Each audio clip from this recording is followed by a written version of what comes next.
Hey, welcome back to another week in the shop. We just spent a few days in Oklahoma at a Landstar event for BCO Days, and we had a great time. We got to hang out with some agents, meet some old friends that we only get to see at these Landstar events. So we were out there basically Tuesday, Wednesday, Thursday, Friday. I left my house at 1:30 a.m. Tuesday morning, and we got into Oklahoma at almost 10 o'clock Central Time, and then left Friday morning at 8. And I walked in my door at 4:30 Saturday morning. So I will never be doing that again. But it's a lot of fun when we get to go to these Landstar events and network with agents, and they've got vendors there. You know, different agents have set up, have booths set up. TA was there, tire manufacturers were there, so it's a really good time. But let's be honest, if you've ever been to a BCO event, everybody's there for the Greg Nelson show. Dude is hilarious. He does a great job as an MC, and that's really the highlight of going to the whole thing, if we're being honest. A set of steer tires. I tell you what, he is no Vanna White. He's 10 times better. Fidel Alexander, 577170. No. Might be an old joke, but if you stood right here, you'd be Utah. Guess what I'd be? Idaho. The next prize is the prize of all prize. It's the prize that everyone covets. It's the prize that everyone wants. It's the trucker tool. And it's only for trucking. It has a hammer, an axe, a wedge, a bottle opener. I mean, this thing is cool. If I take that protective cover off, one of us could lose a hand, probably me. Let's hear it for the trucker too.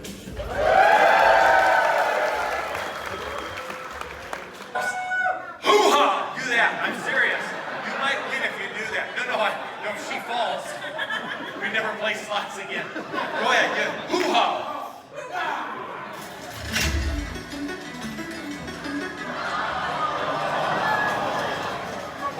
I see why you don't play slots. All right, hold on. You know what? Rub my head for luck. All right. Give it one more yank. Everybody be real quiet because I want to hear her say hoo-ha. Hoo-ha! Come on.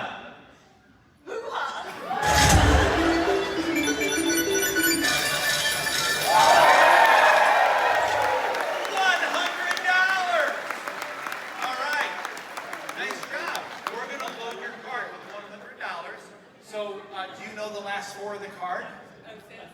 Well, no.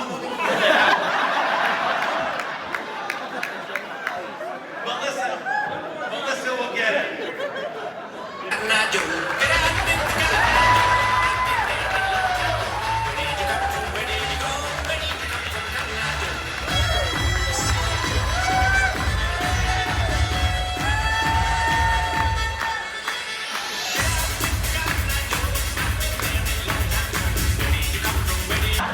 Feel the love!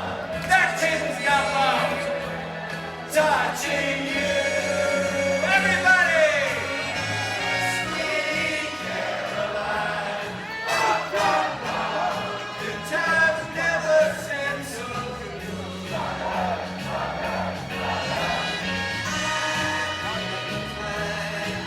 Come on, Frank in the middle! Frank, come on! Matt, come on! There we go! All right, and just like that, we're back on top. And I got you all to hold hands.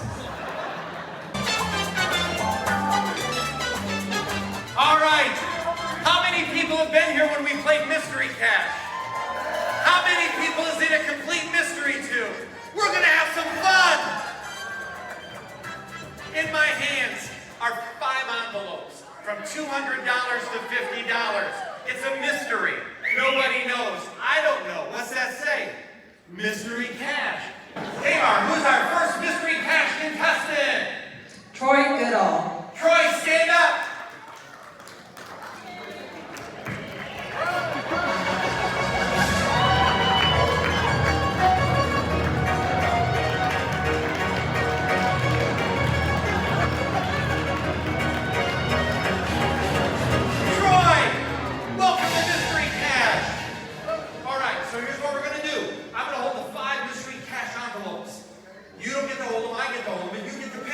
I don't get any money, you get all the money. You're going to pick one envelope, you're going to open it, and you're going to declare to the crowd how much you won, and then we need to tell the IRS. So, who decided? Listen, can you hear my heart? All right. Oh wait, I lost it there. Phil. Wait. Open it up. If it ain't good, trust me, you got more issues than what's in that envelope.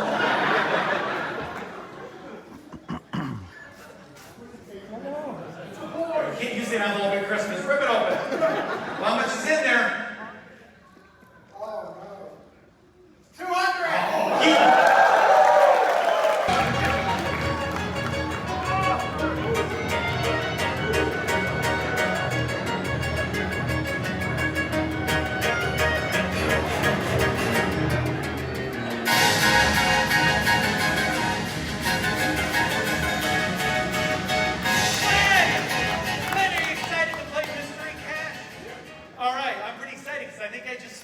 So here,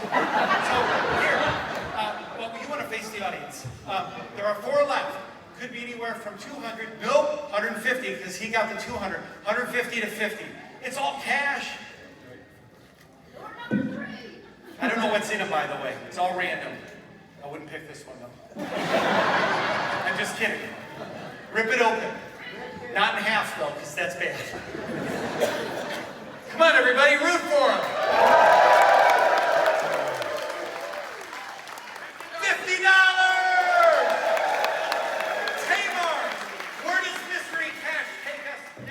Sorry for the feedback. Ann Byron. Ann!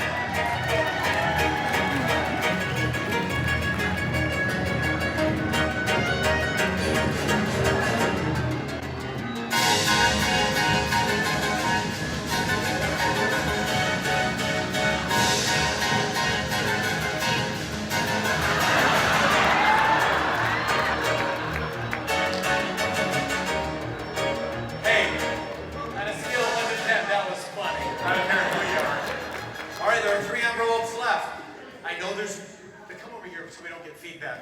I know there's no 200, and I know there's no 50, but there's a lot in between. Yep. So you pick. But was it because I moved it? I can't cheat. There's no rules. Oh, I'm so excited for you.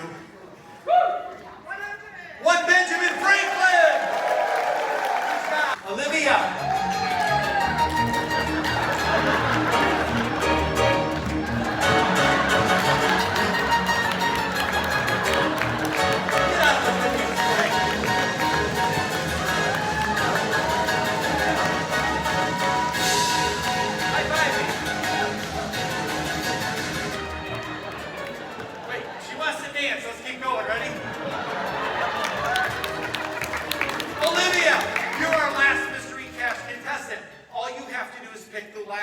Envelope. It's really, really easy.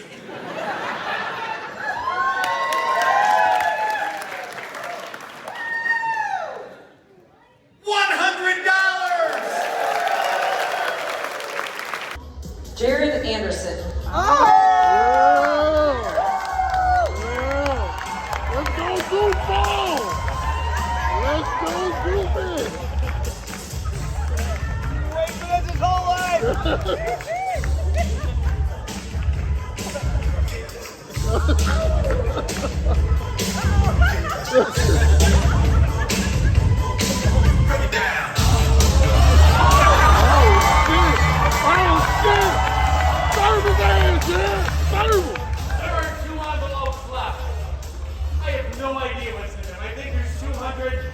I think the other one like pays your mortgage off. That's a lie. They never would do that. Take both of them.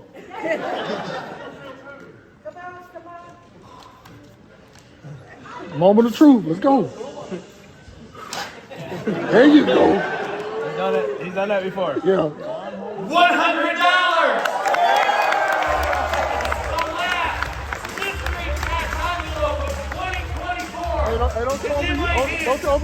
So now we're back in the shop. We're about to get this box truck finished up. We are waiting on parts. We had on this International back here, we had the DPF sent off to be cleaned, and so they found damage. It was letting soot through, and it was being pushed out of the canister. So he ordered a recore, and then it failed the test. So he's replacing it with a new aftermarket filter that hopefully will be here this afternoon or first thing in the morning, and we can finally get this truck rolling out of here. This box truck, we finally tracked down the clamp for the EGR cooler. And I'd like to take a moment to thank our friends at Cummins for selling clamps without nuts. So I've been on a wild goose chase all over Charleston trying to find a nut for a clamp, because that's a separate part number. Of course it is. I've been dealing with Detroit so long, I'm so accustomed to their stupidity that now I've been thoroughly introduced to the stupidity of Cummins. So appreciate that. So this truck here will get, we got to get it running. We're going to diesel force clean it. We got to get all that soot and coolant and everything that was out of there from that EGR cooler being bad. We've got the new spring bushings in it. We've got to put a tie rod assembly in it. Then it will be ready for an alignment. So that's what we're going to be doing over the next couple of days. We have a blue ribbon truck coming in Wednesday, and we've got to do some work to him, work on the fifth wheel, change a carrier bearing, and I'm sure it'll give us some other surprises that we're not ready for. So we'll be back in the swing of things this week, and we're going to take y'all along for the whole ride. We have an EGR cooler, so I've got to get started on this. So this truck, got to get the EGR cooler put back in, got to get the DPF DOC put back together, got to fill it up with coolant, got to get it running. We're diesel force cleaning this truck, we're diesel force cleaning the other box truck, and we're also diesel force cleaning another Cummins in a big truck that we've been working on. So today is going to be a busy day, and then at some point we have to start building engines. So here's everything we got from DPF Alternatives. We have new clamps, gaskets. They cleaned everything up. They also did some repairs. There was a crack in this seat where the doser sits. We had broken bolts. They fixed all that. These guys do such an amazing job. So all this is ready to go back together and go back in the truck.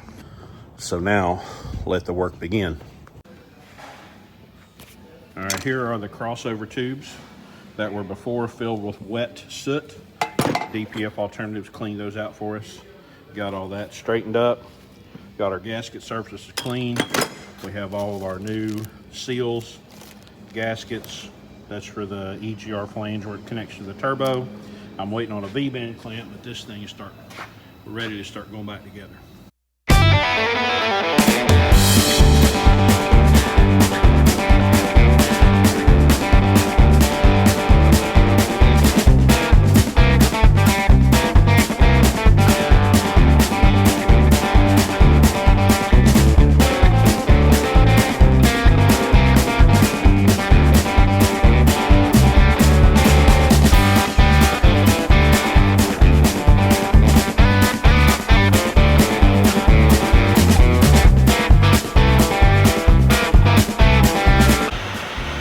Alright, it's very noisy in here.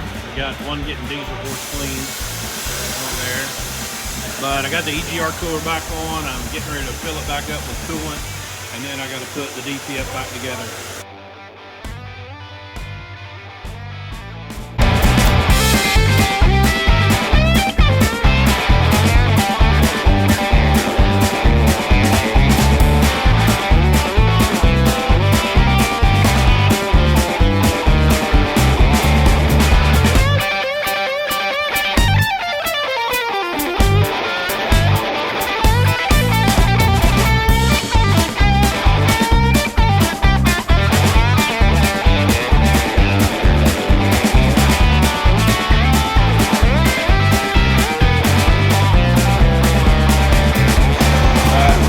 thing hooked up to the diesel force machine. I cannot wait to see what kind of nastiness comes out of it.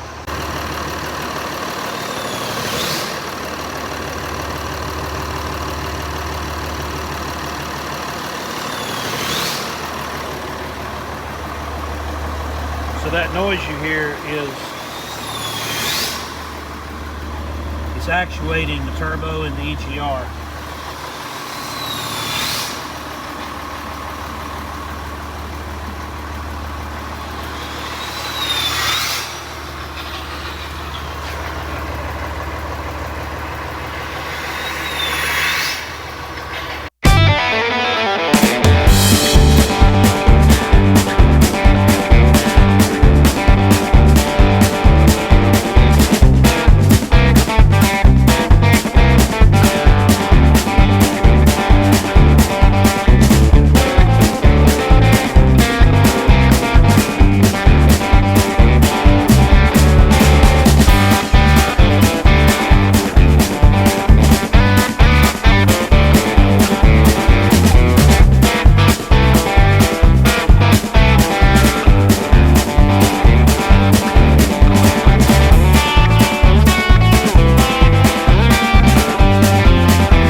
Juicy.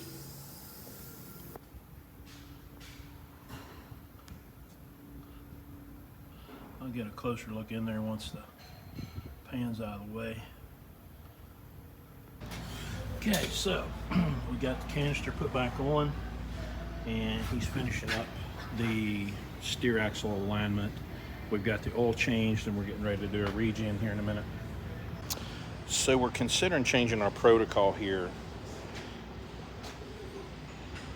It's recommended either way. Leave the filter on, clean it, regen it, then pull the filters and have them cleaned. The recommendation from DPF Alternatives was to take the downpipe loose while you're doing the cleaning, which just like that, and let all of that nastiness hit the ground. Because if you don't know the integrity of that filter, you have a possibility of creating too much pressure in there when just taking the downpipe loose would take that off of the table. So probably going forward, anytime we do a diesel force cleaning, we're going to drop the downpipe, let all that nastiness hit the ground, then we'll do our regen and all that, and then send the filters out to be cleaned.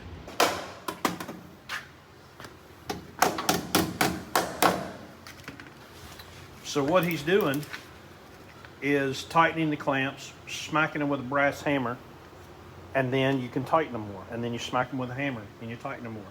And you smack them with a hammer, and you tighten them more. It's called tap torque. Tap torque. That's what it's called. Okay. You tap torque it. It's a V-band clamp, so it's got the V's, and it's the opposite V on the inside of the clamp. So everything moves and settles while you're smacking on it. You smack it all the way around. You tighten it down, and then you go around with a brass hammer, and you smack it all, and it's loose again. So you do that until, when you try to turn it again, it doesn't tighten anymore. And then you're good. I'd love to have a show of hands of how many people's actually ever seen that done before.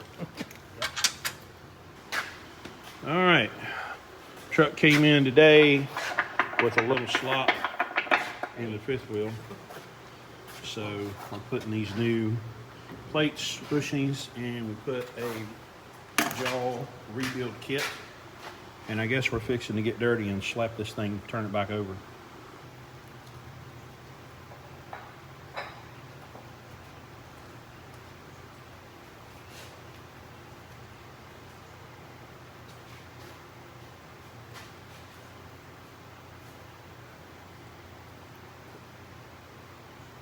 Fall off because the pallets got blown. There we go. Yeah. Nasty motherfucker. I got it. I got this guy.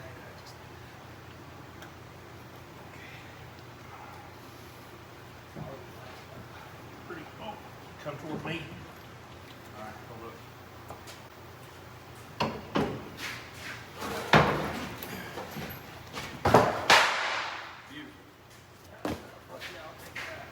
And it said the lubricant pins, right? Sorry, what were you saying? Well, your pins are going to have about exactly as much play as they did before. See how you just push it in with your fingertips? That's what you want. But it's not very certain that it's not going to play this bad. Everybody hear me?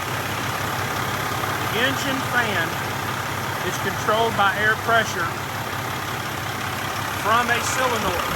Okay? Now watch the fan.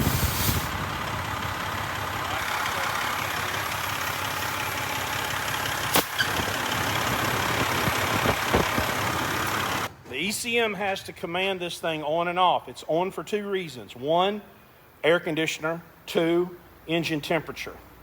This fan has been running constantly. I suspect it's because of this. Now, there could be a reason that the ECM is commanding the fan on all the time, but I don't think that's the case. I think this is bad. That's 1/2 to 3/4 of a mile per gallon. Right there, if that fan runs all the time. So you have to listen to your truck. If you're going down the road, you're going through gears, your air conditioner's off, the engine's cool outside, and it's not 200 degrees, that fan should not be running. You should not hear that roar when you step on the gas. So I'm going to do one more piece of testing and see if I can actuate this. If I can't, I'm going to replace it. You have to know whether or not your engine fan is running all the time because it will destroy your fuel mileage. I'll show you how I tested this thing.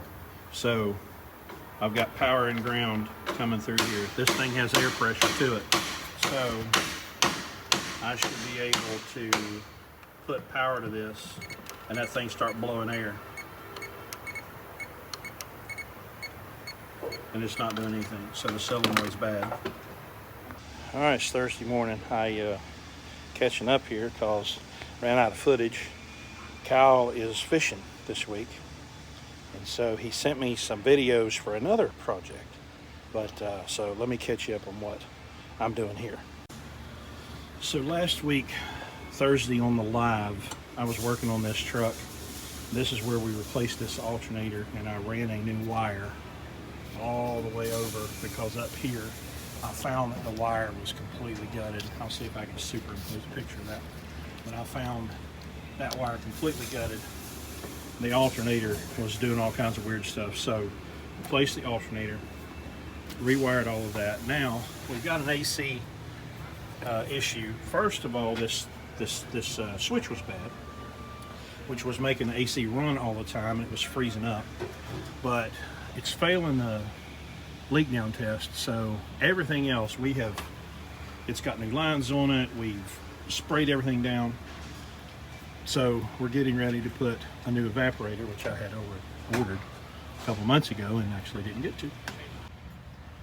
So my assistant has been working in here while I'm working on the outside. But basically on these Freightliners, this cover right here is your heater core, and this is the evaporator right here. So it's a little bit of a handle to get out because all these wires, but basically you can push this stuff up out of your way and right here, and then all it's going to do is slide out. So we'll show you that here in a minute. Now, this hateful mother trucker is what holds that in. It goes right back there. It's got 3 screws.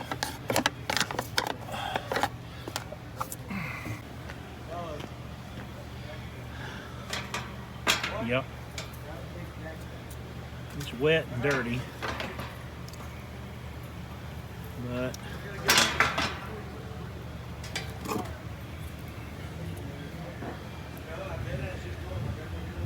I think maybe out there at this bottom might have been, but I think that's definitely been leaking. And then here's the new one.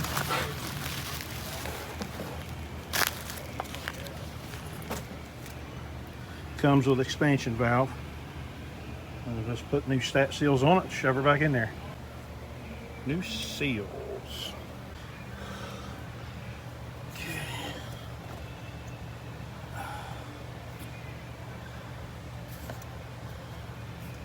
Okay.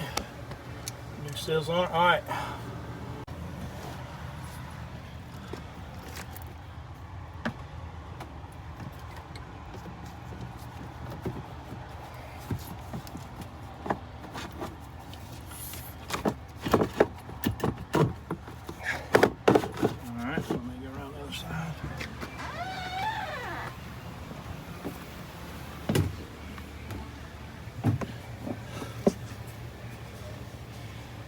Okay, slide him on out. I gotta try to get it above as far as it'll go.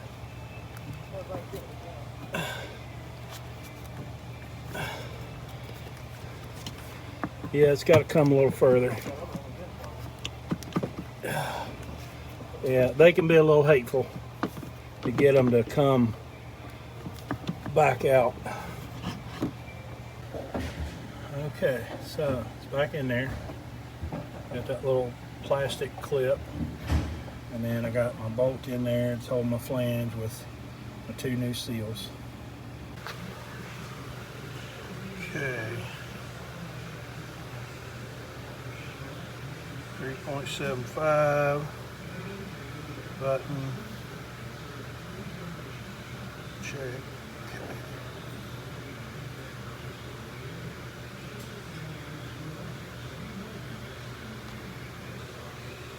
And away we go. So we have some lines being hateful. I just replaced that Schrader valve.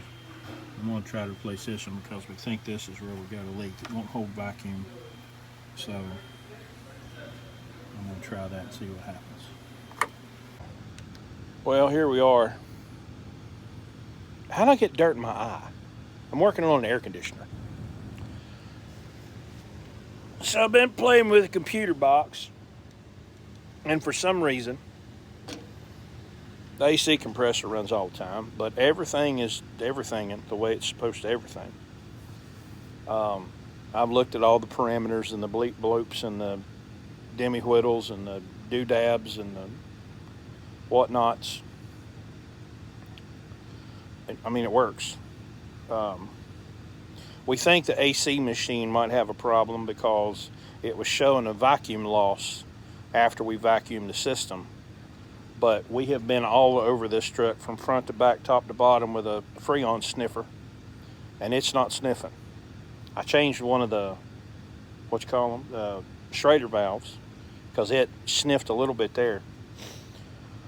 But boy, it's late.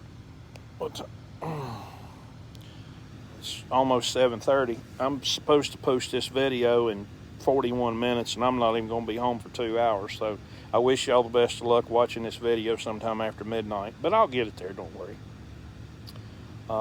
So that'll be it for this video. Kyle will be back on Tuesday from his annual fishing trip, and so reckon we'll see y'all next week.